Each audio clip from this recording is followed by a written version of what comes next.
Fidélité, mesdames, messieurs, bonjour. Il est midi, voici le grand journal. Barthélémy Ngom.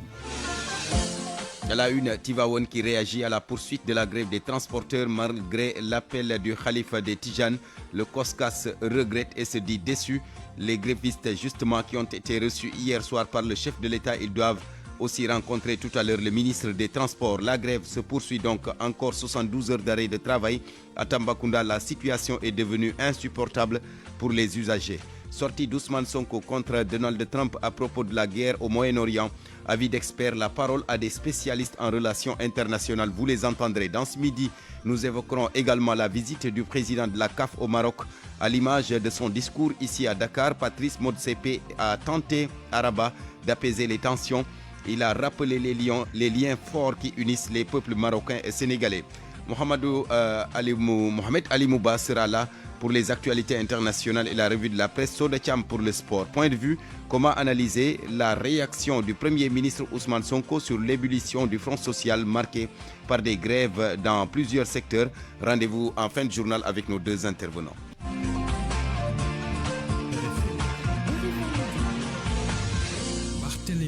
Les transporteurs en grève reçus tard dans la soirée hier par le chef de l'État. Nous sommes en ligne avec un des responsables de la Fédération des syndicats des transports routiers. Fallou Sambou, bonjour.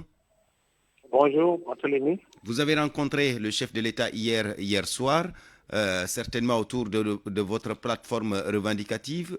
Qu'est-ce qu'on peut retenir? Qu'est-ce qui est sorti de cette audience avec le président de la République? Bon, comme vous le savez, avant-hier, on avait convoqué toutes les 14 régions du Sénégal pour évaluer la situation et prendre une décision en commun. Ce qui fait que toute la base, toutes les 14 régions se sont prononcées en faveur d'aller en grève de renouveler le mot d'ordre. C'est dans ce sens qu'on a renouvelé le mot d'ordre pour 72 heures. Mais hier soir, le président a appelé le président Alassane Gueye, qui est le président de la fédération, qui a reçu au palais. Ils ont parlé pendant presque 3 heures de temps. À sa sortie, Kamar Al-Sam nous a informé que demain, nous serons aussi, aujourd'hui même, on est présentement au ministère des Transports, par le ministère des Transports et le ministère de l'Intérieur. Et je crois que pour tirer des conclusions de la rencontre entre Alassane et le président de la République, M. Bassirou Diomaye Diakhar Faye. Nous espérons bien qu'après cette rencontre, peut-être il y aura aussi heureux par rapport à la situation. Donc, la décision, vous attendez cette rencontre avec le ministre pour pouvoir prendre une décision définitive? J'interviens parce que je crois que ce qui devait être dit, et c'est déjà dit avec le président de la République et le président de la Fédération, M. Alassane Gueye. Ils se sont parlé hier de 22h jusqu'à 2h du matin. Donc je crois que toutes les angles ont été arrondis. Ce qui reste, c'est la conclusion. Donc il nous a demandé de venir rencontrer le ministre des Transports, le ministre de l'Intérieur. Bon, c'est pourquoi nous espérons encore. Cette rencontre devait être une rencontre de conclusion. Des décisions qui sont prises hier. En attendant, le mot d'ordre de 72 heures se poursuit. Ça se poursuit, ça reste maintenu. Maintenant, après la sortie de cette réunion, on va se prononcer par rapport à la suite de la situation. Merci beaucoup Fallou Samb, un des responsables de la Fédération des syndicats des transports. Ils sont présentement, ces syndicalistes, donc au ministère pour rencontrer le ministre. Une rencontre qui intervient au lendemain de l'audience avec le chef de l'État. En attendant, le président du COSCAS, le comité chargé de l'organisation de la Ziara générale de Tivaouane, il regrette la poursuite de la grève des transporteurs malgré l'appel du khalife général des Tidjanes. Mam Ousmane Samba souligne que de nombreux fidèles ne pourront pas rallier la cité religieuse dimanche à cause de cette grève. Nous l'écoutons avec Eladji Ndiogou. Lors du CRD, M. Moustapha Jalamine a porté la voix du khalife de leur demander humblement de tenir compte de cette obligation. Bon, on s'attendait depuis hier à ce qu'au moins qu'on ait une réponse et je pense que d'après les informations que j'ai moi particulièrement, ils ont continué leur grève. Ils sont dans leur droit et nous on a fait notre devoir. Le reste, vraiment, chacun prend acte pour le regretter. Je pense qu'il devait au moins, comme on dit, nous normal cadre qui fait sans leur fitrerie. Et maintenant, comment allez-vous gérer l'événement avec cette grève des transporteurs? On va laisser les disciples donc de prendre. Bon, s'il ne peut pas venir, à l'impossible, il le tenu. De toute façon, la GR générale ne sera pas renvoyée à cause d'une grève de syndicats de transporteurs. On croyait simplement qu'ils sont assez intelligents socialement et pour ne pas dire religieusement pour tenir compte d'un tel événement. D'autant plus que personne ne les a obligés à prendre. On a sollicité simplement leur bon sens et on sait qu'ils se sont plus ou moins radicalisés dans leur plateforme. Maintenant, on en prend acte et ça ne nous empêche pas, nous sommes en préparation de cette ziara. Ça aura lieu, Inch'Allah. Ceux qui ne pourront pas venir parce qu'ils ont continué leur grève, bon, je pense que c'est pas la fin du monde. La ziara générale de Tivaouane, donc c'est dimanche, la grève des transporteurs qui se poursuit au spectaculaire des tarifs dans la région de Tambacounda. La situation est devenue insupportable pour les usagers. Papousseinou Diallo. À la sortie de la ville de Tambacounda sur la route nationale numéro 1, les nombreux voyageurs trouvés sur place expriment leur désolation face à la flambée des prix proposés par des chauffeurs de véhicules particuliers. Pour son premier voyage, Idriss Saba déclare avoir déboursé 30 000 francs CFA entre Goudiri et Mbour. Je viens de Goudiri et je dois me rendre à Mbour. Les gens m'ont réclamé 30 000 francs. Les préoccupations valent la chandelle. Comment faire? Nous sollicitons du gouvernement qui nous aide à rétablir la situation. À Tambacounda, depuis 4 jours, Mohamed peine a trouvé un véhicule pour se rendre à Kaolack à cause de la flambée du prix. Tambacounda-Kaolack fixé à 15 000 francs par les véhicules particuliers. Je suis à Tambacounda depuis bientôt 4 jours et je peine à avoir un véhicule pour me rendre à Kaolack. Le prix est fixé à 15 000 francs CFA alors que le prix était de 5 000 à 4 000 francs en temps normal. Nous sollicitons du gouvernement qu'il enclenche des négociations afin que la situation puisse se décanter. Tala, lui, veut se rendre à Koungheul, mais les chauffeurs lui réclament 7 000 francs CFA. Je suis à la recherche d'un véhicule pour me rendre à Koungheul, mais les chauffeurs me réclament 7 000 francs, alors qu'en temps normal, le prix est à 2 000 francs. Nous demandons au gouvernement de régler la situation. Le constat est le même partout dans la région de Tambacounda et pour justifier cette flambée des prix du transport, les chauffeurs particuliers invoquent la grève des transporteurs. Tambacounda, Papousseinou Diallo, Radio Futur Média. Les transporteurs qui poursuivent donc la grève, encore 72 heures d'arrêt de travail à compter de ce vendredi, ce malgré les difficultés financières qu'ils rencontrent n'ayant pas travaillé depuis plus de 10 jours maintenant. Les chauffeurs de la gare routière de Diourbel ont reçu l'aide du leader de Natangué Askanui. Il leur a offert des kits alimentaires. Le responsable politique a saisi l'occasion pour annoncer la signature prochaine d'une convention de partenariat avec les chauffeurs. Paptiam avec Babacar Diouf. L'acteur politique, parce que l'acteur politique aussi doit en tout cas veiller à se prononcer sur les questions de l'actualité, sur les questions du jour, sur les problèmes qui gangrènent la société. Donc c'est la raison pour laquelle je me suis dit je vais venir les rencontrer, en tout cas les tendre la main, aussi voir quelle méthode appliquer pour les accompagner. Que d'ici 5 jours, je ferai un don assez énorme pour que ça soit distribué entre les transporteurs de Diourbel, bien entendu. Partenariat entre les transporteurs et le parti Natangué Askanui à travers son président. Donc nous allons signer un accord tripartite, c'est-à-dire le transporteur aujourd'hui, il va acheter un ticket de carburant. Il va acheter un ticket de carburant à 500 francs. Le parti va subventionner le reste. Si le litre de carburant qui coûte 800 francs, nous allons subventionner la partie supérieure. Donc le transporteur, il supporte une partie. À la fin du mois, le transporteur, il rembourse la partie qu'il reste devoir au parti politique. Donc nous, on reçoit l'argent, on paye aux fournisseurs. Parce que le litre de carburant, si ça coûte 800 francs, nous devons payer 800 francs. Mais lui, il n'aura qu'à payer 500 francs sur le litre de carburant. Donc si le transporteur reçoit par exemple 10 litres de carburant, c'est combien? 8000. Si le litre de carburant coûte 800. Donc si le transporteur supporte 500 francs, donc il paye 5000 francs le mois. Donc les 10 litres de carburant vont revenir au transporteur 5000 francs.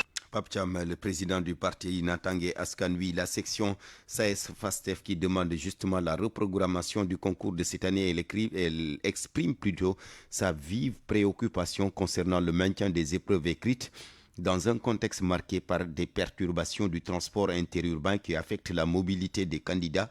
La section SAES exige l'ouverture immédiate de discussions inclusives et la fixation de nouvelles dates. Amadou Sow, le chargé des revendications, avec Salimata Aou.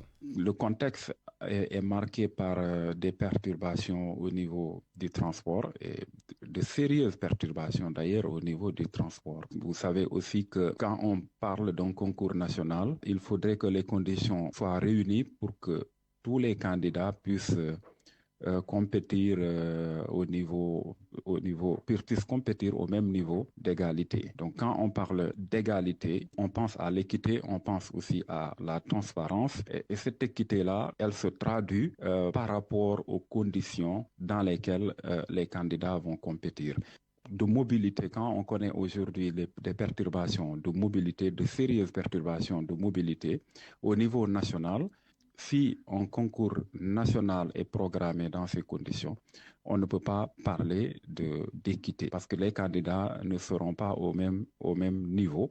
En tant que syndicat, notre position est une position de lanceur d'alerte. Autrement dit, nous essayons un peu d'anticiper pour éviter que des problèmes ne surviennent au dernier moment. Donc c'est la raison pour laquelle nous avons publié ce communiqué et dans ce communiqué, effectivement, nous proposons des solutions, notamment l'ouverture des discussions inclusives, la reprogrammation des concours selon des modalités définies de manière consensuelle. Et nous demandons aussi de fixer de nouvelles dates afin que tous les candidats puissent avoir les mêmes chances. Éducation toujours, l'accès au logement pour les enseignants et les défis structurels de l'école sénégalaise, deux préoccupations majeures de l'UES, l'Union des enseignants du Sénégal. Conférence de presse ce matin à la Bourse du Travail de la CNTS. Compte rendu Papa Ibrahima Ndiaye. L'Union des enseignants du Sénégal veut apporter des réponses concrètes aux préoccupations de ses membres. Sur la question du logement, Abdourahmane Kane, secrétaire général national de l'US, détaille un projet ambitieux destiné à améliorer les conditions de vie des enseignants. Il appelle ainsi à des réformes profondes et à une meilleure prise en charge des revendications. La Suez a conclu une convention avec la compagnie Prestige Immobilier et CBAO Attijari Wafa Bank pour la réalisation d'un vaste programme immobilier dont une première phase de 2500 villas à Ngolfani Tasset dans la région de Thiès, livrable en 24 mois. Ce programme repose sur 3 engagements, notamment une sécurité foncière, un financement bancaire et un contrôle technique rigoureux de construction. Face à la crise du système éducatif, l'US insiste sur l'urgence d'actions concrètes pour stabiliser et valoriser la fonction enseignante. Ces conventions sont aussi un signal envoyé à l'État et à la société tout entière pour dire que les enseignants du Sénégal méritent d'être stabilisés, valorisés et enracinés dans leur communauté. Disposer d'un toit y contribue grandement. L'Union des enseignants du Sénégal réaffirme ainsi son engagement à œuvrer pour des conditions de vie et de travail plus dignes pour les enseignants. Midi 14 minutes partout au Sénégal. Sortie du Premier ministre Ousmane Sonko contre Donald Trump à propos de la guerre au Moyen-Orient. Avis d'expert, Fama Dione a donné la parole à des spécialistes en relations internationales. En s'attaquant à la politique étrangère des États-Unis, le Premier ministre engage non pas sa personne, mais l'État du Sénégal. La sortie de Ousmane Sonko d'hier est tout simplement inopportune et ce n'était ni le moment, encore moins le lieu. Babacar Saneba, ambassadeur, expert en relations internationales. La diplomatie n'est pas un espace d'improvisation. Elle est une discipline, elle est une méthode, elle est une responsabilité. Il ne s'agit pas ici de juger un homme, encore moins de nourrir une controverse, mais il s'agit de rappeler une ligne, celle d'un Sénégal respecté parce que respectueux, d'un Sénégal écouté parce que mesuré. Pour Ali Farindiaï, Ousmane Sonko s'est démarqué du chef de l'État. Il est spécialiste des questions internationales. Ce discours, en tant que Premier ministre, peut laisser penser que les positions du président Diomaye, qui avait pensé à un certain moment que pour plaire à Donald Trump, il fallait solliciter qu'il ait le prix Nobel de la paix, et en opposition, ces discours est en opposition frontale avec ces positions que le président a eu à prendre quand il a rencontré Donald Trump. Ce qui veut dire que sur ces questions internationales, qui du reste, faut le préciser, est du domaine du président de la République, le Premier ministre s'est démarqué vis-à-vis de cette position-là, qui est une position... Pour Babacar Saneba, le Sénégal doit parler d'une voix claire et posée. La crédibilité d'un État ne se construit pas seulement par ses actes, mais aussi par ses mots. Et donc nous devons préserver cette exigence, protéger cette voix et faire en sorte que chaque parole publique soit à la hauteur de l'ambition que nous portons pour notre pays, le Sénégal. Ousmane Sonko a dressé un bilan critique des conflits récents impliquant les États-Unis. Selon des spécialistes en relations internationales, cette sortie n'engage pas seulement le chef du gouvernement, mais tout le Sénégal. RFM, la radio de toute l'actualité. Électrification rurale, le projet divise les populations de la commune de Bambali, c'est dans la région de Sédhiou. Certains villages refusent que les fils haute tension traversent leur localité pour aller servir d'autres zones alors qu'ils n'ont pas de courant. Les contestataires interpellent les autorités. Bakary Konté. On prend le courant à partir de Boudjemar pour servir les autres villages. On n'est pas d'accord sur ça. Les populations de Boudjemar dans le Boudjé sont très remontées contre les autorités en charge de l'électricité. Elles dénoncent le fait que leur localité est zappée dans un nouveau programme d'électrification. Aliou Badara Konta, porte-parole des populations de Boudjemar. Face à la situation qui prévaut dans notre village, et pour cause, Boudjemar ne peut être situé dans aucun programme d'électrification. C'est le seul village non électrifié de Sédhiou à Djiré, malgré sa taille, et pourtant traversé par la haute tension. C'est une injustice que nous déplorons. Malgré la présence de la haute tension dans le village, Boudjemar est toujours dans le noir et le nouveau programme d'électrification veut prendre en charge les villages des profondeurs en excluant certains gros villages de la commune. Pire, ils veulent alimenter le village en profondeur en piquant à partir de Boudjemar, ce qui est une discrimination qui ne passera pas. Non à la discrimination! Nous réclamons l'électrification de notre village, nous voulons du courant. Nous voulons du courant. Nous dénonçons avec énergie, nous manifestons à l'écart de tout un chacun pour montrer qu'on n'est pas content que Boudjemar n'a pas de courant. C'est pas normal! C'est pas normal! C'est pas normal! Nous ne voulons pas les deux poids, deux mesures. Certains sont traités en parents pauvres et des autres sont traités comme des nantis. Cela ne passera pas à Boudjemar. Ces populations comptent multiplier les manifestations jusqu'à satisfaction totale de leurs doléances si les autorités compétentes tardent à réagir. Bakary Konté, Sédhiou, Radio Futur Média. Khalou Djoula, c'est à Ndiakhirat, dans la commune de Sangalkam. Le calme est enfin revenu. Ce site a longtemps été le théâtre d'un conflit foncier opposant la famille kharidienne à des tiers et à plusieurs coopératives d'habitat. Une tension qui avait même nécessité l'intervention de la DESCOS et de l'autorité administrative. Le préfet avait sorti un arrêté pour prévenir tout affrontement. Mais aujourd'hui, le différend entre les parties a été réglé. Abdou Diouf Diagne.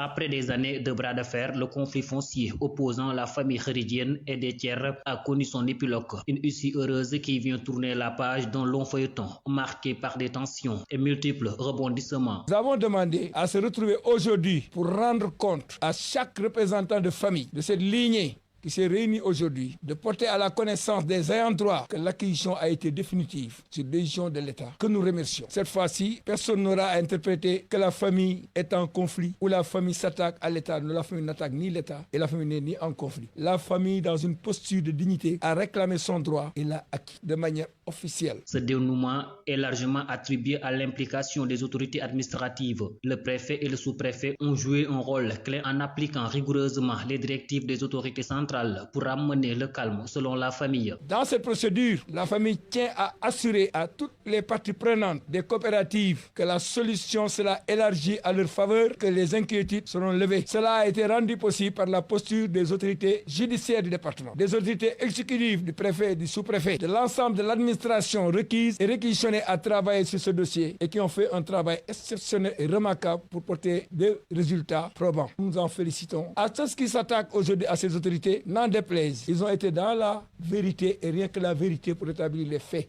RFM Rufisque, Abdou Diouf Diagne. Abdou Diouf Diagne, merci. Paiement des bourses de sécurité familiale, la Fédération des associations de personnes handicapées veut la réintégration des 25 000 handicapés retirés du fichier de paiement. Moussa Thiaré, le président de la fédération, il a fait cette déclaration à la presse ce matin. Nous avons constaté avec cette nouvelle phase du programme national de bourse de sécurité familiale qu'environ 25 000 personnes handicapées ont été retirées de ce programme.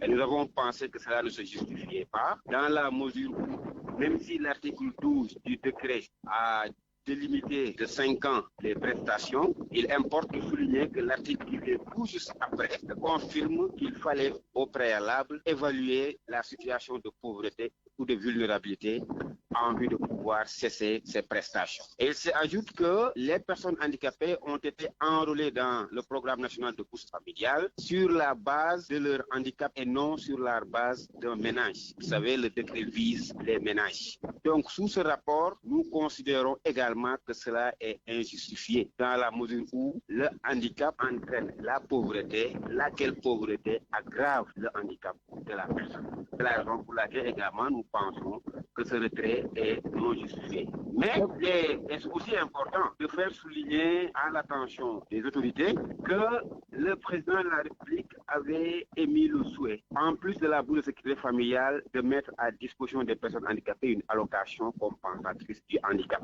Il s'y ajoute récemment, le 3 avril, son allocution a beaucoup insisté sur l'inclusion des personnes handicapées. C'est la raison pour laquelle nous n'avons pas pu comprendre que des personnes handicapées soient extraites. Midi 22 minutes, nous en venons maintenant aux échos de la visite de Patrice Motsepe au Maroc. Le président de la Confédération africaine de football a tenté, comme ici à Dakar, c'était mercredi, tenté donc d'apaiser les tensions. Sa conférence de presse aux côtés du président de la Fédération marocaine de football et du secrétaire général par intérim de la CAF était l'occasion de rappeler le lien fort qui unit les peuples marocains et sénégalais. Anna Rocha. Comme à Dakar, c'était la première prise de parole du patron de la CAF sur le sol marocain depuis la finale de la CAN 2025. Les médias marocains mettent en exergue ce matin les louanges de Patrice Motsepe aux Marocains, considérant la Coupe d'Afrique des Nations 2025 comme la plus belle, la plus réussie de l'histoire de la compétition à tous les niveaux. Organisation, rayonnement, audience. Motsepe a par ailleurs exprimé son exaspération à répondre à des questions liées aux incidents de la finale de la CAN, mais il se veut optimiste et confiant puisque les rencontres ont été positives à Dakar comme à Rabat. Le patron de la CAF a appelé à l'apaisement et rappelle que le litige sera réglé par le tribunal arbitral du sport. Le secrétaire général par intérim assure qu'aucune mesure ne sera prise jusqu'à la décision du TAS. Par ailleurs, le président de la Confédération a rejeté les accusations de corruption au sein de l'institution dirigeante du football africain. Patrice Motsepe dit accueillir favorablement toute initiative d'action en justice, mais qualifie ces accusations de fausses et sans fondement. Le Sénégal réclame une enquête internationale pour soupçon de corruption au sein des instances dirigeantes de la CAF après la décision du jury d'appel de la Confédération d'offrir la victoire au Maroc sur tapis vert. Sur la question des 18 supporters sénégalais condamnés en première instance à des peines allant de 3 mois à 1 an de prison, Motsepe dit respecter la souveraineté judiciaire du Maroc. À Dakar mercredi, il a rassuré que ce dossier tient particulièrement à cœur la CAF, mais vu sa sensibilité, il ne peut pas en parler publiquement. RFM. L'actualité internationale. Bienvenue Mohamed Ali Moubra. Merci Barthélémy. Fin de la campagne pour la présidentielle prévue dimanche. Nous sommes au Bénin, bien sûr. Le candidat du pouvoir semble-t-il en roue libre. Oui, le regard est désormais tourné vers les électeurs. Un seul candidat face aux favoris du pouvoir, l'actuel ministre des Finances et successeur désigné du président Patrice Talon, Romuald Wadagni, donc le grand favori face à Paul Oungpé, figure modérée de l'opposition. L'enjeu ici, Barthélémy, c'est surtout le taux de participation. Famayor. Au Bénin, la présidentielle du 12 avril s'annonce sans véritable suspense. Le ministre des Finances, Romuald Wadagni, apparaît comme le grand favori d'un scrutin marqué par un rapport des forces très déséquilibré. Soutenu par le président sortant Patrice Talon, qui se retire après 2 mandats, Wadagni incarne la continuité du pouvoir en place. Il bénéficie de l'appui des principaux partis de la majorité et d'un bilan économique que ses partisans jugent solide. Face à lui, un seul candidat, Paul Oungpé, ancien ministre et figure d'une opposition affaiblie, il tente de porter une alternative mais sans véritable dynamique électorale. Absence des principales forces de l'opposition qui n'ont pas réussi à présenter de candidats, une situation qui alimente les critiques sur un rétrécissement de l'espace politique dans le pays. Plusieurs observateurs décrivent un scrutin joué d'avance où l'enjeu dépasse le simple résultat électoral. Il s'agit aussi de mesurer le niveau de participation et la crédibilité du processus démocratique. Car, au-delà de la victoire annoncée du candidat du pouvoir, c'est bien la vitalité du pluralisme politique au Bénin qui est aujourd'hui questionnée. Fama Dione, merci. Emmanuel Macron rencontre pour la première fois le pape Léon XIV. Oui, le président français a rencontré ce matin le souverain pontife au Vatican. Près d'un an après l'élection du pape américain, toutes les deux personnalités sont connues, vous le savez, pour leur démarcation de la politique rhétorique guerrier de Donald Trump. Sur le contenu de cet entretien entre les deux hommes, entretien d'une heure entre Macron et le pape Léon XIV n'a pas été dévoilé. Eh bien, l'Élysée avait indiqué en tout cas auparavant que le président de la France comptait avant tout discuter de la résolution de la crise au Moyen-Orient. Justement, le Moyen-Orient, Barthélemy, J.D. Vance, attendu au Pakistan pour des pourparlers sur l'Iran.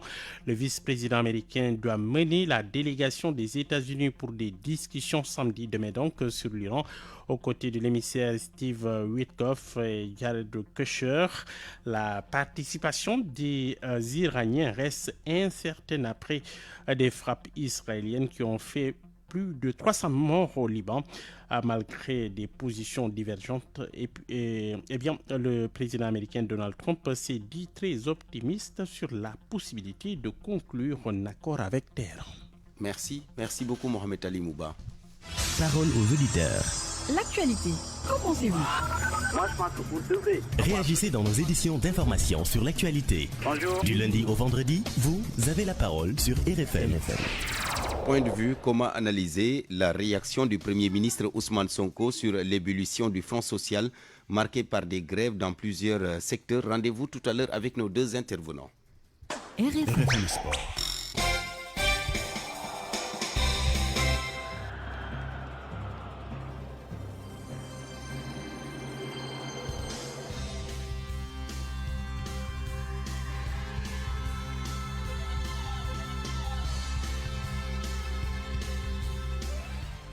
Soda Cham pour le journal des sports. Bienvenue, bonjour Soda. Bonjour Barthélémy Ngom. La finale du championnat africain de football scolaire de la CAF. Oui, nous démarrons par cette finale qui a démarré depuis 12h15 Donc, nos U15 font face actuellement à ceux de l'Ouganda. Pour le résultat, nous y reviendrons dans nos prochaines éditions. À noter que ce tournoi se joue à... c'est le Zimbabwe qui accueille ce tournoi, Barthélémy Ngom. Football toujours avec la Ligue 2 qui démarre sa 22e journée. Oui, le coup d'envoi qui sera donné à 16h30 aujourd'hui. Ce sera au stade municipal des HLM, le Dakar Université Club qui va accueillir Diamono Fatick. Notez également que pour cette ligue, pour la Ligue 2, c'est Esamaï de Ziguinchor qui est leader. Et aussi la Ligue 1 va entamer sa 22e journée, mais ce sera demain samedi avec l'affiche le leader Agel de Rufisque qui va accueillir US Ouaka. Mais déjà ce matin, Barthélémy Ngom, la Ligue Pro était en conférence de presse d'avant-match pour l'affiche AS Pikine US Gorée. L'entraîneur de l'AS Pikine s'attend à un match difficile, même si son équipe a obtenu une belle victoire lors de la précédente journée contre Guédiawaye. Il faudra la gagne à domicile, nous dit Massamba Sissi. Il est au micro de la cellule com de la Ligue Pro. On s'est préparé tranquillement. Nous savons que ce sera un match difficile, mais ça restera un match de football. Nous jouons à domicile, donc je pense qu'on a tout fait pour avoir gain de cause sur ce match. Je pense que les dieux du football seront avec nous et qu'on aura une belle victoire devant Gorée, Inch'Allah, dimanche. Notre objectif aujourd'hui, c'est essayer d'enchaîner, gagner l'US Gorée chez nous. Et c'est normal de se dire qu'on a l'obligation de gagner parce que ça va nous pousser encore vers le haut du classement. Et c'est important parce que nous sommes à domicile et que ça fait 2 journées. On a eu des difficultés contre Tengue, contre Agel et je pense que c'est pas normal. C'est pas Pikine. Nous jouons chez nous, il faut gagner chez nous. Donc le championnat, si tu veux être dans le Big Four, il faut tout le temps essayer de gagner chez soi. D'accord, on a gagné à l'extérieur dimanche, mais aujourd'hui, c'est à nous de faire le jeu. Gorée, certes, ils sont en haut du classement, mais nous aussi, nos objectifs, c'est d'être en haut du classement. Et là, ça va passer par ce match. Il faut qu'on gagne pour être dans le haut du classement. On a tout fait, on a beaucoup travaillé. C'est vrai que nous étions dans le dur, mais moi, j'avais fait confiance aux garçons. et que je savais que d'ici peu de journées, les garçons ils seront encore réveillés et puis faire de bonnes choses. Maintenant, c'est chose faite, on a gagné dimanche, espérons qu'on va enchaîner et que Gorée aussi, il faut se dire que c'est une bonne équipe, mais nous respectons beaucoup, mais je pense que on va tout faire pour gagner dimanche, Inch'Allah. C'était Massamba Cissé, l'entraîneur donc de l'Ice Pikine, son homologue de l'US Gorée, deuxième au classement avec 4 longueurs du leader. Agel de Rufisque il reste optimiste. Alimal qui s'attend tout de même à un résultat positif au stade Alassane Djigo ce dimanche plutôt. Pikine vient de battre Guédiawaye qui était dans une bonne période, presque a engagé, on peut dire 12 à 10 points. Combien de victoires Guédiawaye a perdu contre AS Pikine? Donc nous nous préparons à un match très difficile et surtout aussi à des matchs épiques parce qu'il y a même nos adversaires aussi qui vont jouer. Par exemple, Agel doit jouer Wakam, Casasport qui va jouer encore avec Tenguet. Donc tous les matchs seront âprement disputés comme on dit, mais nous tous nous sommes presque sûrs que ça va être des matchs très difficiles. On ne peut pas dire que non, je vais aller gagner par la force à Pikine. Non, nous allons à Pikine pour au moins avoir un bon résultat positif, comme eux ils le disent. Bien vrai que chez eux, ils disent que même s'ils ont un point, ils ne vont pas cracher sur ce point-là. Donc moi aussi, je vais aller là-bas pour faire un résultat positif. Moi, je me prépare à un match très difficile et nous nous préparons à un match très difficile. Donc tous nos matchs seront difficiles durant toute la saison, comme on dit, durant le restant de la saison, le restant des matchs aussi. On y tient à 7 points d'Agel, maintenant c'est 4 points, donc c'est à nous maintenant de gérer nos matchs et de voir comment rattraper cette équipe et aussi comment faire aussi. Il y a Tenguet, aussi il y a Waldan qui est en embuscade. Donc ne disons pas que nous c'est Tenguet, Gorée et Agel, mais il y a presque toutes les équipes qui sont derrière.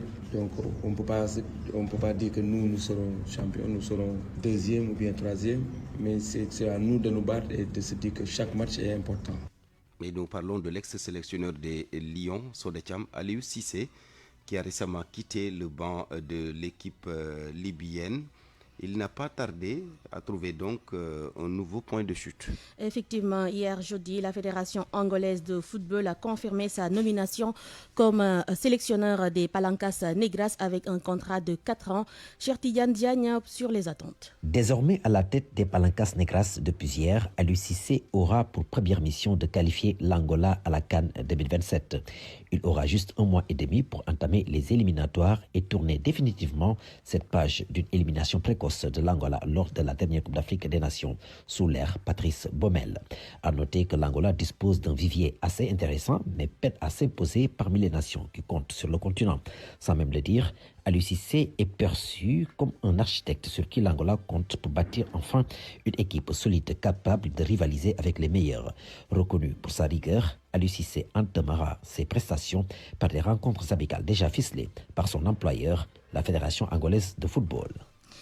Et nous poursuivons donc sur l'international. Après le départ de Pablo Longoria, un nouveau président est officialisé à l'Olympique de Marseille. Il s'agit de Stéphane Richard, ancien patron d'Orange, qui débarque sur la Canebière. Actuellement 4e au championnat de France, l'OM traverse une saison chaotique. Stéphane Richard est donc attendu pour redresser le blason du club. L'OM qui joue ce soir lors de la réception du FC Metz dans la zone de relégation. Match prévu à 19h. À la même heure, Paris FC va accueillir AS Monaco de Lamine Camara et de Crépin Diatta qui occupe la 4e place. En Angleterre, à 19h, West Ham de El Hadj Malik Diouf flirte avec la relégation, reçoit Wolverhampton. En Espagne, le Real Madrid qui accuse 7 points de retard sur le leader barcelonais accueille à 19h Gérone. Et en Série A italienne, AS Roma, éjecté du 14 de tête, joue à 18h15 minutes. Enfin, donc en Allemagne, Augsbourg croise Offenheim à 18h. Barthélémy Ngom. Basketball à présent, suite des quarts de finale de la Coupe Saint-Michel. Ce sera donc ce vendredi au Stadium Marius Ndiaye avec Duc qui va jouer contre Abaz, GBA qui va accueillir Port, AS Douane fera face à la JA et hier donc l'AS Ville de Dakar a battu Mermoz Basket Club 78-54 et terminons avec donc du marathon après avoir parcouru 300 km. Le coach sportif Yanis Harshawi, donc un Français d'origine algérienne, est attendu ce vendredi à Dakar. Depuis le 5 avril, il a quitté Mbeylan dans la région de Fatick en marchant chaque jour 42 km. Son arrivée est prévue pour 17h au pied du monument de la Renaissance. Et Barthélémy pour le match donc des U15 Ouganda Sénégal plutôt. On est à la 23e minute de jeu et c'est 0-0 partout jusqu'à présent. Merci. Match, le résultat donc dans nos prochaines éditions sur le Tcham. Les quotidiens de ce vendredi parcourus par Mohamed Ali Mouba, bonjour. Bonjour. À la une, Ousmane Sonko plus que jamais radical face aux grévistes. Tout le monde réclame tout de suite et tantôt des primes, tantôt des bourses. Cela n'est pas possible et nous sommes là pour faire face. Un avertissement sans concession signé Ousmane Sonko constate Vox Populi sur fond de bras de fer avec les syndicats prêts à en découdre. Le Premier ministre radical face aux grévistes du transport, de la santé et de l'éducation. Le journal constate que Ousmane a demandé au peuple sénégalais de serrer davantage la ceinture pour parachever la révolution. Pour il demande aux pauvres Gorgorlou de se serrer la ceinture pendant que lui-même, ses ministres, ses DG et autres PCA continuent de vivre comme des pachas avec leurs privilèges. Gros salaires, véhicules de luxe, fonds politiques, primes et autres. Pour Walfadri donc, la grogne sociale continue de se faire plus grande. C'est parce que selon le journal, le passé fait face à l'épreuve du pouvoir et ça va de mal en pis, constate sur ça. Le journal note que les transporteurs continuent de ronger leurs freins, une grève illimitée. Sur les marchés, les produits sont hors de prix. Ça spécule de partout, le transport paralysé, les activités scolaires, l'éducation d'abord. Sur l'axe Dakar-Matam, le prix du transport passe de 10 000 à 20 000 francs CFA. De Podor, pour allier la capitale, il faut débourser 25 000 francs CFA et les conséquences tombent nettes. Les concours d'entrée à la FACEF, option LHG, dont les épreuves écrites étaient prévues dimanche 12 avril, reportées pour des problèmes de mobilité. Des milliers d'élèves et d'étudiants inscrits à divers examens et concours bloqués à l'intérieur du pays. Les transporteurs, eux, sont décidés à se battre. Ousmane Sonko qui tire par ailleurs sur Donald Trump à l'occasion d'une conférence co-animée avec Pascal Boniface, géopolitologue français, fondateur de l'Institut des Relations Internationales, un homme qui prône un rééquilibrage des rapports nord-sud en rupture de banc avec les grands médias occidentaux. Ousmane Sonko donc en a profité pour attaquer le président américain. Il attaque frontalement Donald Trump, constate le journal Les Échos. Son retour aux affaires n'a pas tenu ses promesses de stabilité et de paix. Donald Trump est un homme de déstabilisation du monde. Pour le quotidien donc, Ousmane tire directement sur Donald Trump. Thierno Bokoum et Bougar Diouf fustigent les propos du Premier ministre qu'il qualifie d'irresponsables. Pastef Diomaye président, la cohabitation est de plus en plus turbulente. Notre enquête, les divergences au sommet de l'État déteignent sur différents niveaux de l'appareil d'État. Les partisans du pouvoir sortent de plus en plus du bois. L'Assemblée nationale, bouclier du Premier ministre. Dans le domaine de la justice, le chef de l'État, lui, veut achever les réformes selon Le Soleil. Hier, lors de la rentrée solennelle du barreau de Dakar, le chef de l'État a réaffirmé sa volonté de bâtir une justice indépendante, crédible et accessible. Le bâtonnier, Maître Ali Fall, plaide pour des avocats forts, indépendants et respectés. Dans le journal Vox Populi, Cheikh Oumar Anne avertit le régime sur la modification en vue du code électoral. Ça va être pire que le troisième mandat et la dévolution monarchique du pouvoir pour eux s'ils veulent forcer. Le code consensuel Kebambaye a été créé de manière consensuelle. C'est parce que le rabat d'arrêt et la révision du procès n'ont pas marché qu'il tente d'opérer cette révision. Alioune oppose lui son veto, argument à l'appui. En Afrique de l'Ouest, les cours constitutionnels sont nés après des transitions démocratiques dans des pays qui ont connu des dictatures militaires. Il s'oppose donc à la suppression du Conseil constitutionnel. Les cours constitutionnels, si elles ne se sont pas effondrées, ont connu une véritable dégradation de leur crédibilité. La création d'une cour procéderait à un simple mimétisme de modèles démocratiques qui ont des trajectoires différentes du Sénégal. À la une du journal L'Observateur, autopsie d'un renoncement imposé, entretien vérité avec le poète Amadou Lamine Sall sur sa candidature contrariée au poste de secrétaire général de la francophonie. J'ai été sacrifié, dit-il, le directeur de cabinet du président de la République, grand mathématicien et honorable poète, m'a fermé porte, fenêtre, volets et caves. Il est difficile de donner un nom à ce qui vient de se passer, dit-il encore. Dans Direct News, c'est Bougane qui s'exile face à l'étranglement de la presse privée sénégalaise.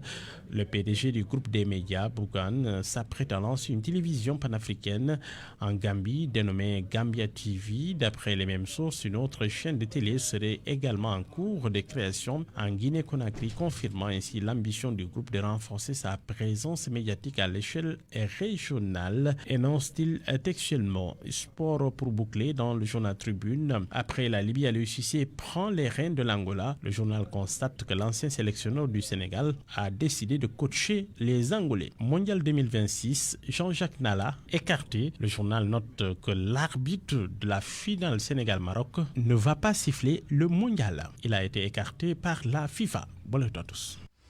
Parole aux auditeurs. L'actualité, qu'en pensez-vous? Comment analyser la réaction du Premier ministre Ousmane Sonko sur l'ébullition du Fonds social marqué par des grèves dans plusieurs secteurs? Pour en parler, nous sommes avec Cheikh Diop. Monsieur Diop, bonjour. Bonjour. Secrétaire général de la CNTS-FC. Nous sommes également avec Mamadou Lamine Dianté. Monsieur Dianté, bonjour. Bonjour Barthélémy, bonjour à mon co-débatteur Cheikh Diop et bonjour à toutes les auditrices et auditeurs de la RFM. Merci, président du Haut Conseil du dialogue social. D'abord, je donne la parole à Cheikh Diop, le secrétaire général de la CNTS-FC, un des principaux concernés par cette sortie du Premier ministre. Alors, certainement, vous l'avez entendu, l'État ne cédera pas. Sonko qui dénonce, dit-il, pour reprendre ses propos, le refus des Sénégalais de se serrer la ceinture dans ce contexte mondial un peu tendu. Comment analysez-vous justement cette déclaration? Regrettable parce que la situation du dialogue social sénégalais a dépassé, comme j'ai l'habitude de le dire, la confrontation. Le dialogue social sénégalais a généré des leviers qui nous dispensent de la confrontation. Je crois qu'un dialogue social qui a produit ce qu'on appelle le Haut Conseil du dialogue social logé à la présidence, un dialogue social qui est à son deuxième pacte de stabilité sociale, avec deux organes qui encadrent ce pacte, le comité de suivi présidé par le Premier ministre de la République et le comité technique présidé par le ministre du Travail. Je pense qu'un dialogue social qui a produit tous ces leviers a dépassé le stade de la confrontation. Il est malheureux que c'est l'autorité qui nous appelle à la confrontation, de par des déclarations, mais aussi de par les actes qui sont posés envers les grévistes, qu'ils soient du transport, du secteur informel ou du secteur formel. Nous voulons appeler à l'apaisement. Nous voulons appeler à ce que les autorités se ressaisissent. Nous avions bon espoir lorsque nous avons rencontré notre ministre de tutelle, le ministre du Travail, à la dernière rencontre. En tout cas, le message qui a été délivré, la volonté qui a été exprimée, nous encourageait et nous donnait espoir d'aller vers un dialogue social apaisé avec la volonté ferme des partenaires sociaux de trouver des solutions aux problèmes posés. Alors, Mamadou Lamine Dianté, Cheikh Diop qui regrette un peu cette sortie du Premier ministre Ousmane Sonko, sortie que beaucoup considèrent, en tout cas, qu'elle risque un peu d'envenimer la situation.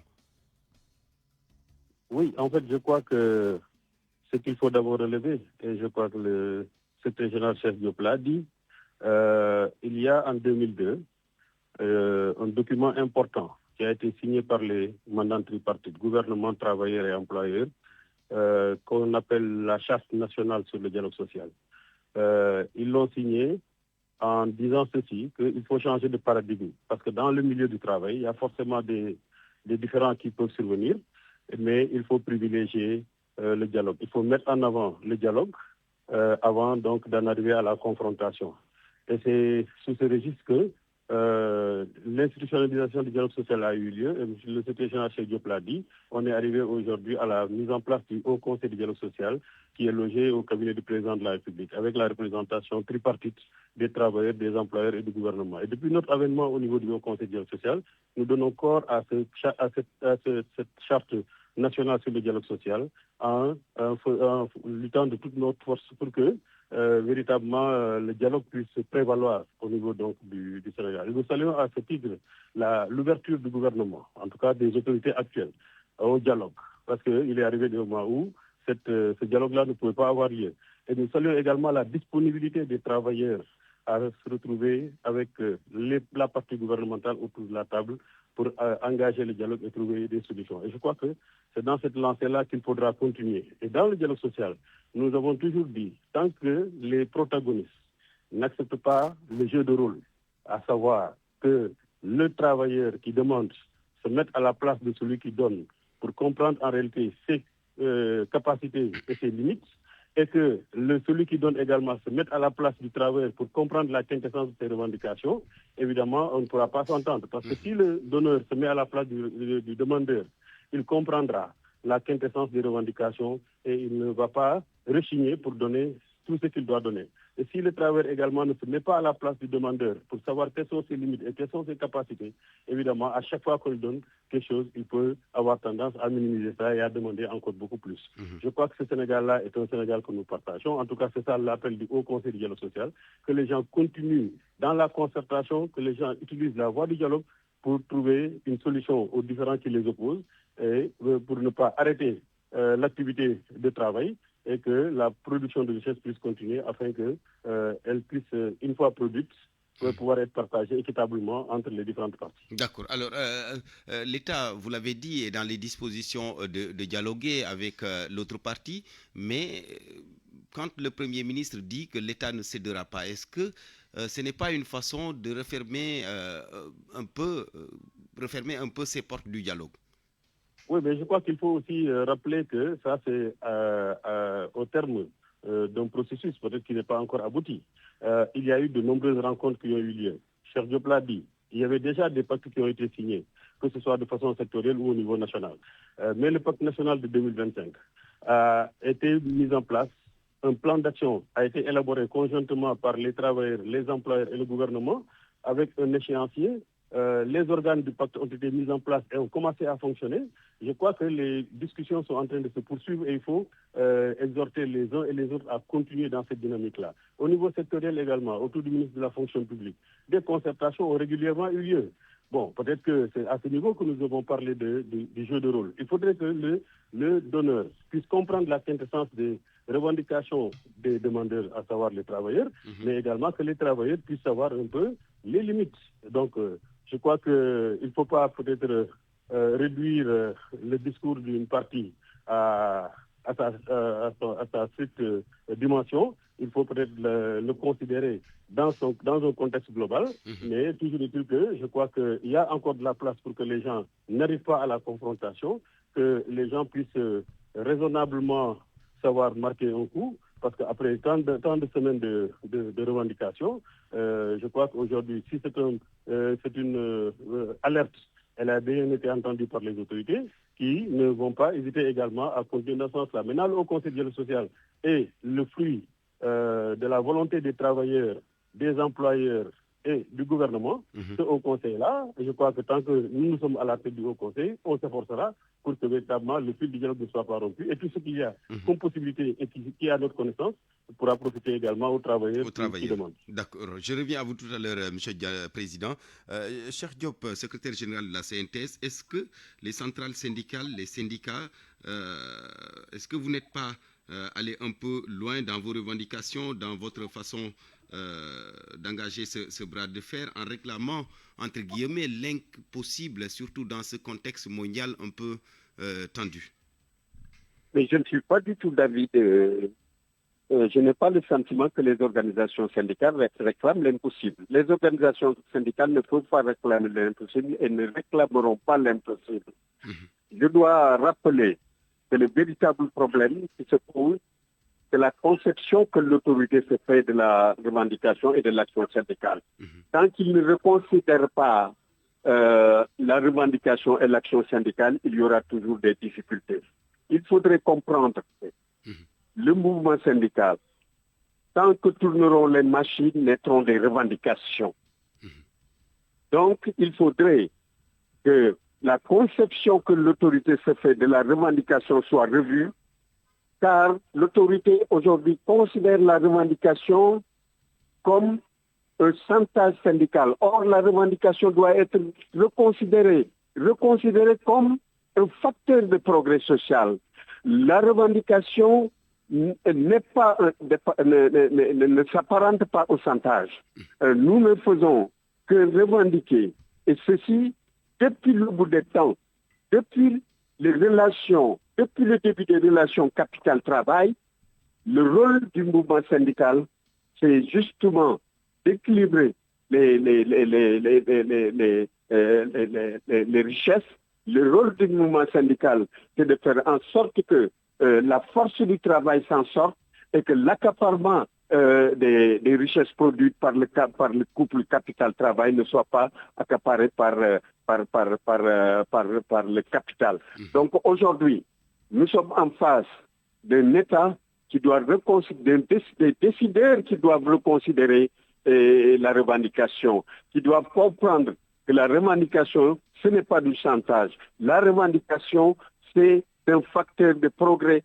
C'est la revendication. Notre rôle, c'est de redistribuer de façon correcte et juste les richesses produites par le capital et le travail. Considérées comme telles, vues comme telles, nous allons nous comprendre. Nous ne demandons pas l'impossible. Nous ne demandons qu'à négocier. La négociation, c'est quoi?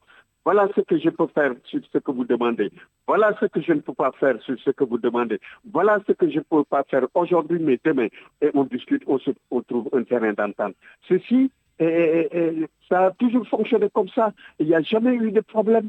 Mais les discours qui appellent à la confrontation, les actes qu'on pose pour appeler à la confrontation posent problème.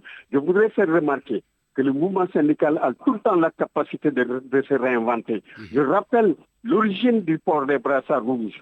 Les travailleurs asiatiques, ça nous vient des travailleurs asiatiques, ça nous vient du Japon. Lorsque les travailleurs faisaient grève et subissaient des ponctions, ils ont changé de stratégie de lutte. Pour vous dire que le syndicat a toujours la capacité de se réadapter. Ils ont mis des brassards rouges et multiplié la production par 2. Dans les économies planifiées, quand on diminue la production, ça a le même effet que quand on multiplie la production par 2 dans les économies planifiées. Ils ont changé de stratégie, ils ne subissent plus de fonctions et à chaque fois qu'ils portent les brassards rouges avec la volonté de multiplier la production par 2, avant 3 jours, l'employeur appelle à des négociations. Pour vous dire que nous allons nous réadapter à toutes les situations qui nous seront imposées. D'accord. Merci beaucoup, Cheikh Diop, secrétaire général de la CNTS-FC. Merci. On vous retrouve tout à l'heure dans le journal de 13h. Mamadou Lamine Dianté, président du Haut Conseil du dialogue social. Je termine avec vous. Alors, quelle doit être la posture du gouvernement ou même la posture des centrales syndicales? Vous sentez être au milieu pour coacher ce dialogue-là? Oui, je crois que pour avoir la meilleure posture des autorités gouvernementales, de la partie gouvernementale comme de la partie syndicale, il faut embrayer sur ce que Cheikh Diop vient de dire. C'est-à-dire qu'il faudrait qu'on puisse procéder à un renforcement de capacité des acteurs. D'abord, les centrales syndicales doivent pouvoir le faire parce que c'est l'une de leurs missions. Le Haut Conseil doit pouvoir le faire aussi bien auprès des partenaires sociaux, parce que là, Cheikh Diop a dit que les centrales syndicales ont cette capacité de se refaire, de se réadapter.